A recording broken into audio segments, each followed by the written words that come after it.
Hello, everybody. Welcome back. It's Friday here on Outpost Unknown, the YouTube channel that has eXhuming the X-Files, your one-stop shop for everything that is X-Files here on the YouTubes, as the kids say. My name is Matthew, joined once again by Jeremy. Yep, that's me.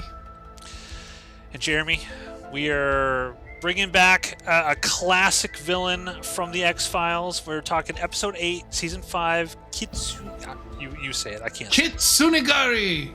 KITSUNAGARI, directed by Daniel Sackheim, written by Vince Gilligan and Tim Minear. So, what did you have any idea that this episode with this classic villain was going to pop up? You know what? I didn't, and even I saw a message from you that just had a picture of Modell's face with you saying something about cerulean blue, and I didn't put it together until what was it? This intro, like, oh my god, he's back, and I don't remember this episode from when I was a kid. I don't remember that guy came back. I did not either. That's why when I was watching, I was like, holy shit.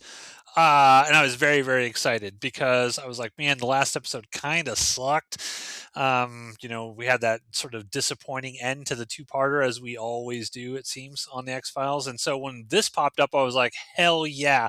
He's one of the coolest villains in all of X-Files, in my opinion. And maybe when we get to the very end, after we've watched the very last episode of this show or whatnot, we'll just do kind of like a final wrap-up episode of like all of our favorite villains and stuff. And I feel like he's going to be right up there. He's got to be one of the most memorable in my mind. Just I love this actor and how he plays this character. So I was excited for this, but I did not remember it. I was too, but I feel that we didn't remember it because of how this episode went. Maybe. Yeah. Maybe. Spoilers. So we start out, we're in rehab in a prison, and this rehabilitation specialist is trying to get a guy to walk. He's like pushing this little thing around, and she's like, you're doing so well. But the guards show up, and they're treating him like he's a violent criminal. Like, keep your hands on that pepper spray. Don't mess with this guy at all. He's the Joker or something. Yeah, he's a cop killer. He's a people killer. And the dude that's with him is like, yeah, he's a vegetable. He's like, but don't let your guard down. And it zooms in on his face, and it's the fucking cerulean blue guy. I was like, all right. Yeah. They talked about him at the beginning of this like they talk about Michael Myers at the beginning of Halloween 4, for anyone who's ever seen that movie. The second best Halloween movie, I shall say. And it's just like they ramped it. Like, they're not even showing his face. It's like, who is this guy that they're building up as some crazy, evil, horrible dude? It's like, oh yeah, hell yeah. What's going to happen here? How's he going to get out? That's my first thing, is like, how is he going to get out of this mental institution? He's going to talk his way out of it. Yep.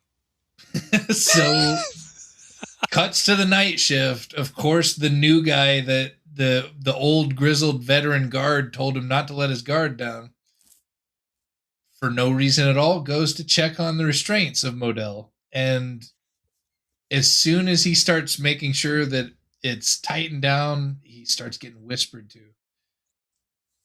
And something happens. All of a sudden, it's the next morning, and the supervisor's like doing bed check, notices that the guard isn't at his post, immediately sprints to Modell's room and finds him huddled up in a corner, saying he had to go or something. What was the line they said like 3 different times in the show? He had to go somewhere. Yeah, I think it was just like he had to go. I think that's all he said. And I wrote down, it's like, let's be honest here, this isn't Chuck's fault. The supervisor knew that Chuck was a dumb shit last night, and he still left him do that entire night shift unsupervised. Yeah. This is leadership. This is a leadership problem, not a Chuck problem. So then we get the title screen. What were your thoughts on this opener? Well, I mean, he was a crazy guy that was going real hard after Mulder in the last one. It ended up with him getting shot in the head. Yeah. But apparently, he's back. He's more mobile, and he's going to continue his anti-cop, anti-FBI killing spree. Kitsunagari means fox hunt, Mm, I think. yeah, yeah, they do And, mention that. and so yeah, I'm ready to see another nemesis episode. Yeah, Pusher had that excellent finale, right, where like, Scully's trying to prevent Mulder from like not only shooting him, but then he puts the gun to his head. They're playing Russian roulette, right? At Yeah. the very end of that, and like then he turns the gun on Scully, and Scully, you think Mulder's going to shoot Scully. I mean, it had a fantastic ending. And my question was like, the dude got shot in the head. How in the world is he even like up and about? And we find that out. Do we though? Well, I mean, he just magically got better. See, you notice how Chuck was kind of a vegetable at the very beginning, Yeah. and kind of everybody that he interacts with is less and less affected by his presence, but it feels like, and they just didn't address it, that he's taking something from these healthy people. Hmm. And in the very next person that Modell runs into is a dude at like a gas station or something like that, and he convinces him to like go in the back with a snake in his hand, and so he could eat all the protein bars in the front office. Yeah. And when they find him later, he's where the what, what do you call that guy? Why can't I remember the dude that runs the till at the front of the gas station? The attendant. He's walking down the street wearing the hospital gown, and he just looks like he's a zombie. And it's just like Chuck was at the beginning. I think to help him function better, to be able to walk around, to be able to be mobile, I think he's stealing something from these people. Hmm. I mean, that's Head, good, head as good a canon. theory as any. But then Mulder explain, or it was weird. Skinner starts leading this strike team that's going to go after him. It's full of like U.S. Marshals and stuff, and they're like, "Well, we've specifically had run-ins with this guy. He killed all of like 17 Yeah. law enforcement officers the last time around." And the he enters Skinner introduces Mueller and Scully, Scully and Mulder as in charge of this, and Mulder starts straight up explaining that Modell can make you do things against your will. And when they ask for clarity, Mulder just doesn't straight up tell him what this guy is capable of, as they were all deserving to hear. He dumbs it way down and be like, just don't trust him, Yeah. and Don't just gives listen to him a the word. worst. Yeah. Yeah, right. It was just the worst way to explain somebody that can mind control you and make you set yourself on fucking fire with gasoline. Like, shoot it to him straight. You're in charge, Mulder. Fucking set your guys up for success instead of failure. Nope. Yeah. I mean, that's Mulder for you. And Scully is immediately worried that Mulder being even attached to this is going to play into his hands. Like, Yeah. his end game the last time around was your death, and you guys didn't get to finish it. Don't play into his hands again. And then we proceed to do everything possible for Fox to play into his hands. Yeah. Um, he, what is it? He calls and he wants to talk to Mulder over the phone. Mulder picks up the phone and actually doesn't give a shit for once. Just starts talking shit to him, and then like doesn't listen to the hypnotic voice at all, and just straight hangs up on him as soon as the trace goes through. Yeah. Well, I think he's trying to keep him on the line long enough in order to do it. Because I think like when Modell is like, Mulder, I got to tell you something. I got to tell you something. And Mulder's like, shut up. Yeah, I don't want to hear it. I want to listen to me. I'm not listening. I'm not listening. I think he's to try because if he would have just said, hey, okay, tell me whatever. And Modell even said, he's like, I know you're tracing the call. I don't give a shit. You got to listen to me. I got to, there's something I got to tell you. And I will say that that's where this episode kind of hooked me because I was sort of like, what, what does Modell like? If he clearly does not care that he's going to get caught or anything, or they're going to know where he's at, what does he have to say to Mulder? Like, what is he trying to warn Mulder about? And I actually like that kind of flip from the first episode, Pusher, a couple seasons ago. And I actually like that concept they were playing around with here.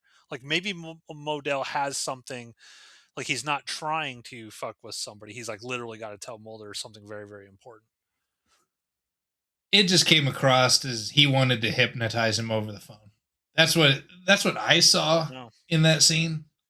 And Mulder just he wasn't gonna buy into it. He wasn't gonna let it happen to him because he kind of had the mental whammy put on him before. Kinda. Yeah, I mean, He was yeah, gonna shoot Scully in the face. you got to play the game, Matt. Can't always be on break.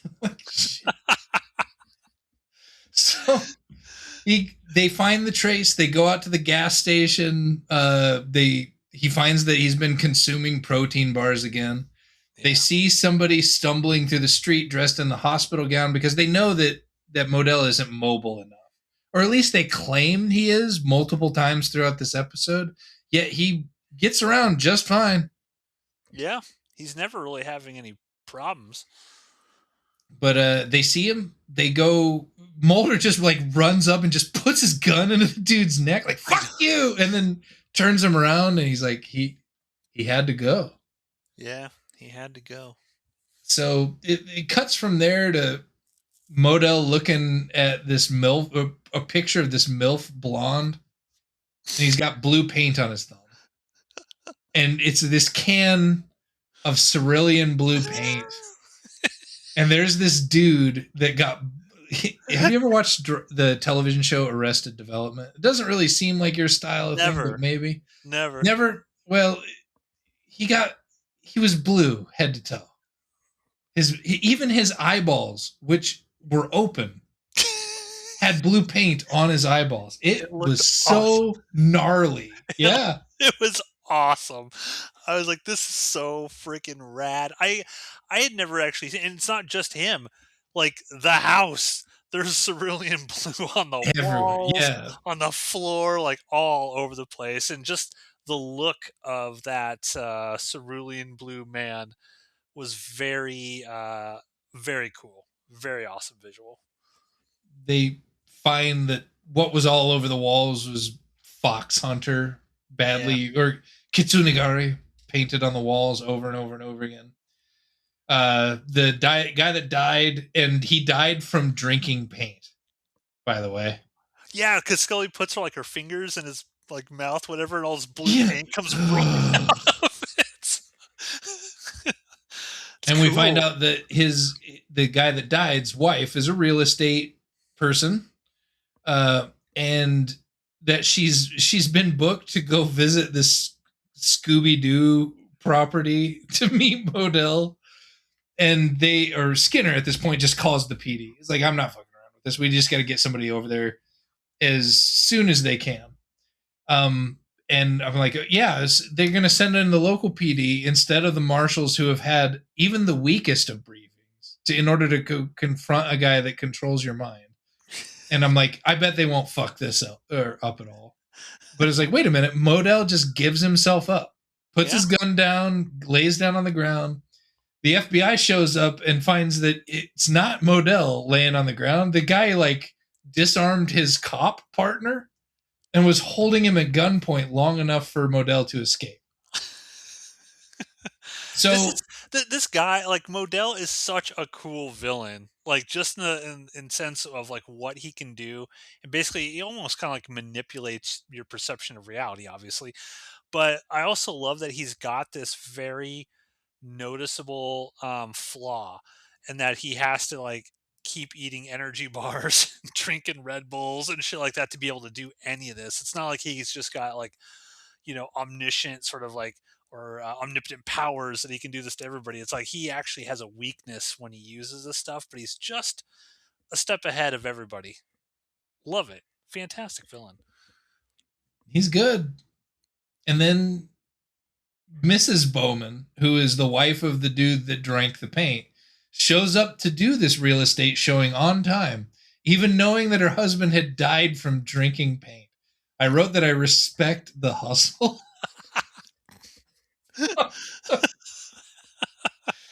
So they sit her down and talk to her because she did. She showed up for a 12:15 at the Scooby Doo property to show Modell the place. And like, I guess, are you Mulder?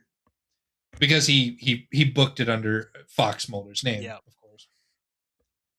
And then as they're talking to the MILF blonde and investigating the area, trying to find if Modell is still there, he's watching the scene from across the street, and he's just chilling, eating protein bars, and he leaves a convenient wrapper. Just I can't even know in 480p where Mulder picked that up, but it was enough of a clue for Mulder to go sprinting across the street into the building that he's at. Mulder It, always finds like used like containers and wrappers of food. Like he found like Postmodern Prometheus, he looked in the trash and he found the empty jar of peanut butter. This one he finds the wrapper. That's part of his thing. He's his good at finding superpower is stuff. finding thrown away snack wrappers. Yes. Exactly. Good. What an amazing power. Cracking So the case. he runs across the street and actually confronts Modell, tells him he's going to shoot him, and totally should. He should totally shoot him. And he had a very long time to shoot him. But Modell was like, you have to listen to me. No, I'm going to shoot you in your head if you don't lay down on the floor. You have to listen to me. And it's weird. But he ends up letting Modell go and then walks out of that building. He runs into Scully. He looks like he's compromised, just like he was in the previous time that they butted heads. He looks like he's, been mind controlled. He seems kind of out of it, but he's talking about, maybe Modell isn't doing this. Yeah. That he's not doing anything. He suddenly doesn't think that Modell made that guy drink cerulean blue paint.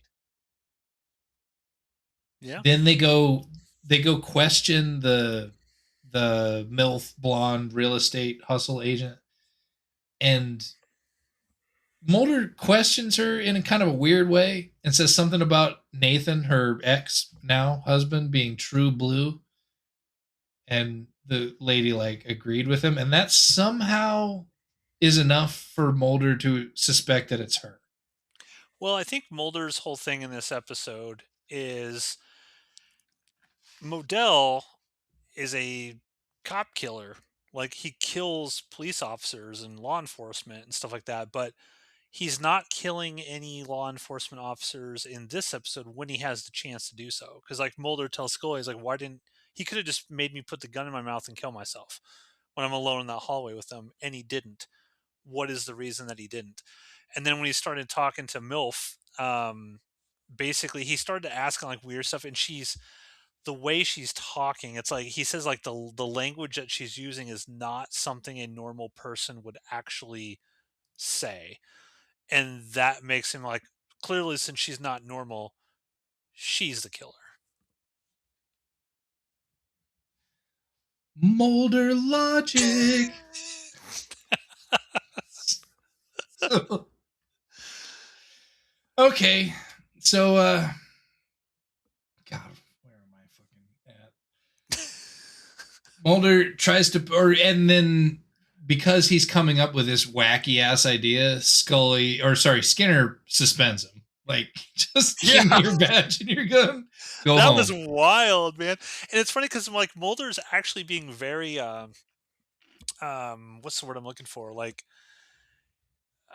he's making sense. Like in a way, he's like, look, no. I mean, like you're for so Mulder. unused to expressing that Mulder is making sense that you don't have words to use. fair, but he's pointing out to what is it? What is he doing? That thing making sense. Yeah, not lying. But he's just like, look, man, there's something seriously going on here, and he's like, hey, it's MILF, Milf's the one's doing this, but they just don't believe him because they're like, Mulder's been compromised. Mulder's Yeah. doing the same thing he told everybody not to do. Don't listen to this guy because he's going to mess up your mind. You listen to him, so why would we listen to anything you're saying? I liked the dynamic of all of this.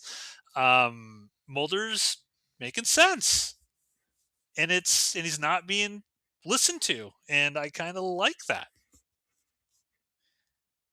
So what happens next? Where are They track Modell down somehow because he purposefully allows himself to get traced, and then he ends up no he's hanging out like at the blonde milf's place, yeah, and there's some interaction going on there, but it doesn't seem to be hostile. And then Skinner just busts in, yeah, and he convinces Skinner that his fingers are a gun, and Skinner shoots because dude's got sense. he's Skinner. So apparently Modell goes into another coma. At least he's out, medically speaking. So Mulder who's been told to go home and doesn't care, decides to wait at the hospital for the Modell to come out of the coma. And Scully's like, you need to go home. You need to listen to Skinner. And he has this great time, or this great line where he says, "Give me a call when you think I've come to my senses," and then walks off. Like, all right. Sick burn, dude. Then as he's hanging out in the hotel or the hospital bed next to Modell, he goes to get a snack and he runs into a nurse on the way through the door. And he's just like, "I'll be right back," something like that. And then it's revealed that it's just the blonde with the word nurse written on a postcard. Didn't he do that when he broke into FBI? Like he Yeah, wrote FBI agent on a note card and pinned it to his chest or some yeah, shit. yeah. And so I thought that was a cute throwback. But she goes in and she starts talking to him, and it feels like she kills him by stopping his oxygen. I wasn't sure exactly how she killed him, but yeah, it does seem like she's trying to like convince him that it's gonna be okay for him to die or something because Yeah. she's like they have a conversation where he's kind of like they're gonna get you or something like that, and she's like, no, it'll be fine. I can handle all this and stuff like that. Um, but yeah, I think she kind of like lets him die in peace or something because they both have like brain tumors. We find that out. Like Modell still has the brain tumor that was killing him a couple years ago. Um, and that's the thing that causes them to have these powers, right? If I remember correctly, like it's Yeah. the tumor in the brain that's allows them to do that. So I think yeah, he was dying anyway, and they were just like, she loves him and she's letting him die. Or like talked him into dying. That was kind of a cool scene. Yeah, But she I was like there long enough and then left. And by the time Mulder comes back with a bag of sunflower seeds, he's dead. And he doesn't really react as he should to it, I felt. no. But he picks up the little nurse note card thing and he sees an address printed on the back of it. So he goes to it. Um, Once he gets there, he sees Scully drawn down on him with a gun. Scully is pleading with him. It's like, "You need to stop me. She's making me shoot you." And then she doesn't shoot Mulder, but then she turns the gun on herself and shoots herself in the head. So Mulder runs up and he's super sad. But the bullet hole wasn't really a hole, it was just a couple of drops of blood Yeah, on the side of Scully's head. Even in 480p, it didn't look like a gunshot wound. there was no hole. The only time you actually, because I at first I thought when he ran up to her, it was going to be like this fake reality. Oh, the little bit of blood was just because she like fell and hit her head on the ground. And there wasn't actually a bullet hole there. But then later on, when he looks back down, there's a gigantic pool of blood like Oh yeah. underneath her, and I was like, oh well, yeah. So they are trying to make it like she actually got shot in the head. But then he whips around and the blonde is standing there drawn down on him. And the blonde is saying, "Mulder, what's going on?" It's like, "No, I'm Scully." And Mulder is about to shoot her, and she's like the whole time it's like she's standing right behind you, telling you to shoot me. Yeah, Mulder, don't do it. because she's like she knows you'll never be able to live with yourself. And then Scully takes a shot over Mulder's shoulder and shoots this gal in the chest.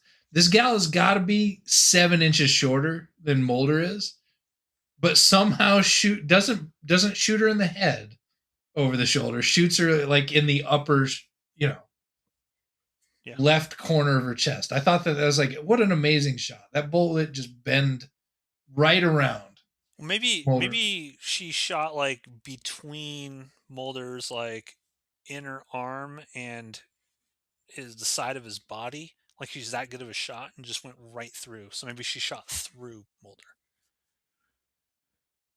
Jesus.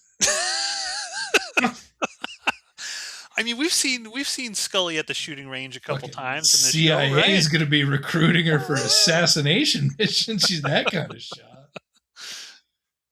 But then she blasts her, and then finds out that they're going to arrest her because she's obviously not dead. And then like all just crammed into the last few seconds because why do they fucking do this shit? Oh, this gal is Modell's fraternal twin. They were separated at 2 weeks old and found each other 6 months ago. Yeah. And she just got convinced. She has the same brain tumor and just got convinced suddenly that she needed to pick up Modell or where Modell left off and cause all of these problems. Though why her husband? I don't know. Yeah, it's never really explained in I mean, any. that was the guy that put Modell away, but was Yeah, the lawyer, I think. But really, like, really? That guy? I don't think Modell hated that guy. He just hated cops. yeah. We also have that little sort of code at the very end where Mulder's in Skinner's office, and Skinner's like, "You did good, Mulder. Nobody would have been able to catch this guy. It was you who figured it all out." And Mulder's like, "I almost killed Scully." Yeah. Like he's very upset about it, and Skinner's like, "Dude, you won. That's all that matters. You're a winner." And Mulder's like, "Well, then why doesn't it feel like I won, How sir?" come how Yeah, come it feels like I lost? and like turns around and walks out the door. Okay, what are your thoughts on Kitsunagari? It was okay. It wasn't what the last episode was, which is why both of us forgot it. Because it didn't really pit Modell against Fox. It didn't have a bunch of cops dying. It was Modell trying to save some woman, Yeah, which okay, all right, that works. I guess it wasn't a bad episode. Just this guy was one of the most evil people on the television show, and yeah, now he's a hooker with a heart of gold. I don't know.